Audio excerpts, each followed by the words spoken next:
Hello friends, welcome back to my channel. তো এর আগের ভিডিওতে আমরা জেনেছিলাম যে একটা এইচটিএমএল এর সাথে সিএসএস কিভাবে লিংক আপ করব। এইচটিএমএল এর সাথে সিএসএস এর লিংক আপের পরে যে জিনিসটা আমাদের করতে হবে, যে এইচটিএমএল এর মধ্যে যেগুলো এলিমেন্টগুলো রয়েছে সেই এলিমেন্টগুলোকে আমাদের সিলেক্ট করতে হবে এবং সেই এলিমেন্ট সিলেক্ট করে তার উপর আমাদেরকে বিভিন্ন রকমের স্টাইলগুলো অ্যাপ্লাই করতে হবে। দেখে নিই আজকেকার বিষয়বস্তুটা কি আছে।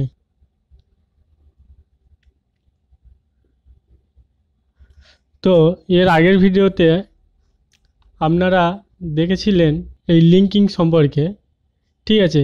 তো এবারে আমরা সিনট্যাক্স এবং স্ট্রাকচার সম্পর্কে জানব, যে সিনট্যাক্স করার কি রুল রয়েছে এবং স্ট্রাকচারের কি রুল রয়েছে সে বিষয়ে আমরা আজকের আলোচনা করব, ঠিক আছে। এই সব বিষয়গুলো আমরা আলোচনা করব। চলো লেট স্টার্ট।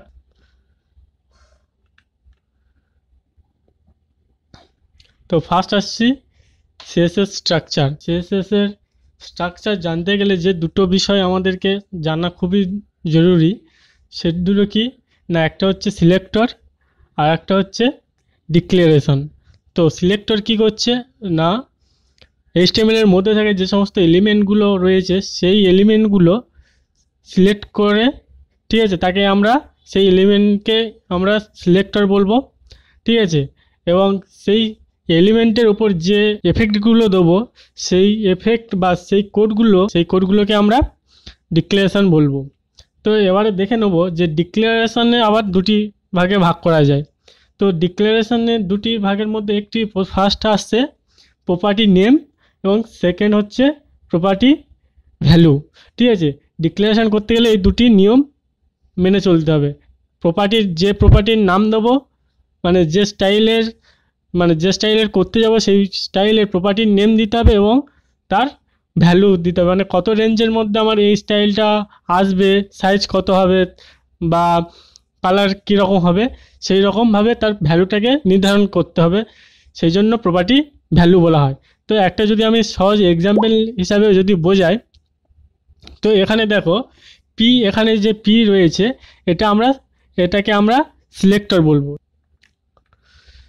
পিকে আমরা তাহলে কি বলছি, এখানে সিলেক্টর বলছি। পি থেকে কী করে, প্যারাগ্রাফ হচ্ছে আমাদের ফার্স্ট। যদি আমরা একটা প্যারাগ্রাফকে কালার করতে চাই তো ফার্স্ট সেই পিটাকে আমাদেরকে সিলেক্ট করতে হবে, তাই আমরা একে সিলেক্টর বলছি। এবং এরপরে এই যে কালার যে লেখাটা রয়েছে এটাকেই আমরা প্রপার্টি নেম বলছি, ঠিক আছে। তো দেখো এখানে যখন আমরা এখানে প্রপার্টি নেম দিয়ে দিলাম, তো এখানে প্রপার্টি নেম দেওয়ার পরে তার প্রপার্টি ভ্যালু দিতে হবে, ঠিক আছে। ভ্যালু কি দিয়ে দিলাম, এখানে টমেটো দিয়েছি, মানে এখানে টমেটো কালারের যে কালারটা আছে, তো আপনারা ভিজুয়াল স্টুডিও কোড ওপেন করে যদি টমেটো বলে লেখেন তো ওখানে অটোমেটিকভাবে টমেটো কালার নিয়ে নেবে।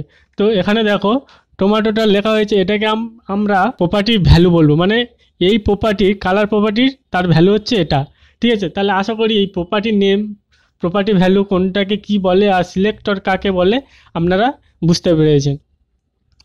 এবার নেক্সট আসছি, এই যে প্রপার্টি নেম আর প্রপার্টি ভ্যালু লিখেছি এটাকেই আমরা ডিক্লারেশন বলবো, এই টোটালটাকে আমরা ডিক্লারেশন বলবো। তাহলে ডিক্লারেশনটা কি সেটা আপনারা আশা করে বুঝতে পেরেছেন। সিএসএস স্ট্রাকচারে এই সিলেক্টর আর ডিক্লারেশন হচ্ছে মেন স্ট্রাকচার, ঠিক আছে, মেন সিনট্যাক্সও বলা যেতে পারে। যখন আমরা কোনো এলিমেন্টকে স্টাইল করতে যাব প্রথমে সিলেক্টরকে ডিক্লেয়ার করতে হবে এবং তার আন্ডারে কার্লি ব্র্যাকেটের মধ্যে প্রপার্টি নেম এবং প্রপার্টি ভ্যালু দিয়ে ডিক্লারেশন করেই তবে কিন্তু একটা এলিমেন্টকে স্টাইল করা হয়।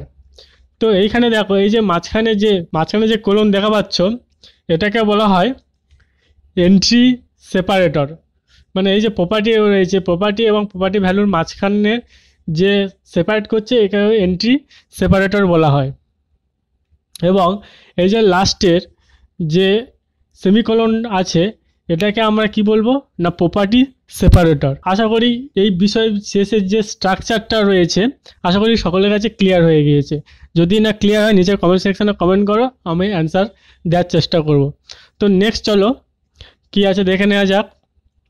এরপরে আসি সিএসএস সিলেক্টর। এবারে সিএসএস সিলেক্টর জানার আগে যে কেন আমরা সিএসএস সিলেক্টর জানবো, ঠিক আছে। সিএসএস সিলেক্টর আমাদের এই কারণে জানতে হবে যে এইচটিএমএল এর মধ্যে তো বিভিন্ন এলিমেন্ট থাকে, পি এলিমেন্ট আমরা 3-4 বার ইউজ করতে পারি। ঠিক আছে, এবার আমি ধরো একটা পিকে স্টাইল করলাম, একটা পিকে যখন স্টাইল করব তখন সব পি ওই একই স্টাইল হয়ে যাবে। ওই জন্য আমাদের এই সিলেক্টরটা কী কী ধরনের সিলেক্টর রয়েছে এবং সিলেক্টর কেন ইউজ করা হয় সেটা জানা খুব দরকার। তো আমরা এখানে জানবো যে সিলেক্টর কত রকমের হয়।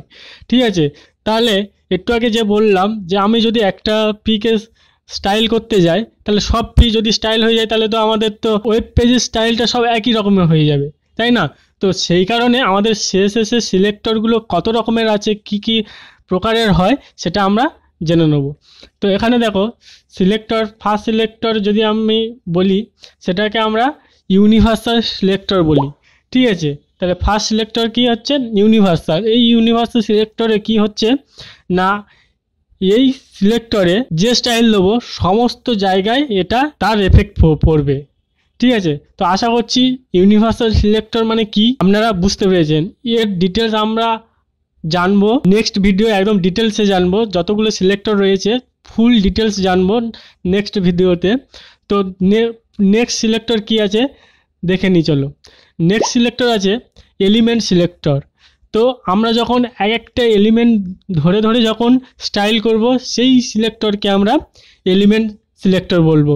যেমন পি, H1, H2, H5 এই এক একটা এলিমেন্ট বা একটা ট্যাগ ধরে যখন আমরা স্টাইল করব, এই ট্যাগটা ধরে যখন স্টাইল করব সেই সমস্ত সিলেক্টরগুলোকে আমরা এলিমেন্ট সিলেক্টর বলে থাকি।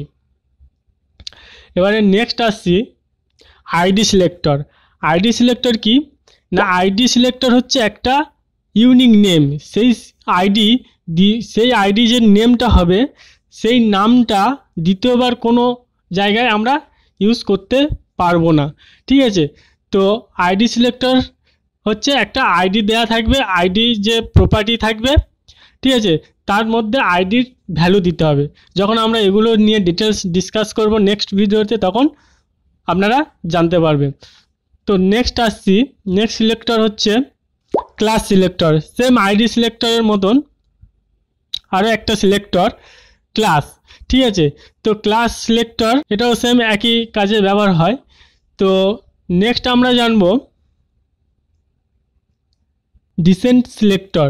ঠিক আছে, ডিসেন্ট সিলেক্টর কি না, যখন কোনো একটা এলিমেন্ট এবং তার চাইল্ড এলিমেন্ট, ঠিক আছে, দুটোকে একসাথে যদি আমরা ইউজ করতে চাই তখন এই ডিসেন্ট সিলেক্টর ইউজ করতে হয়।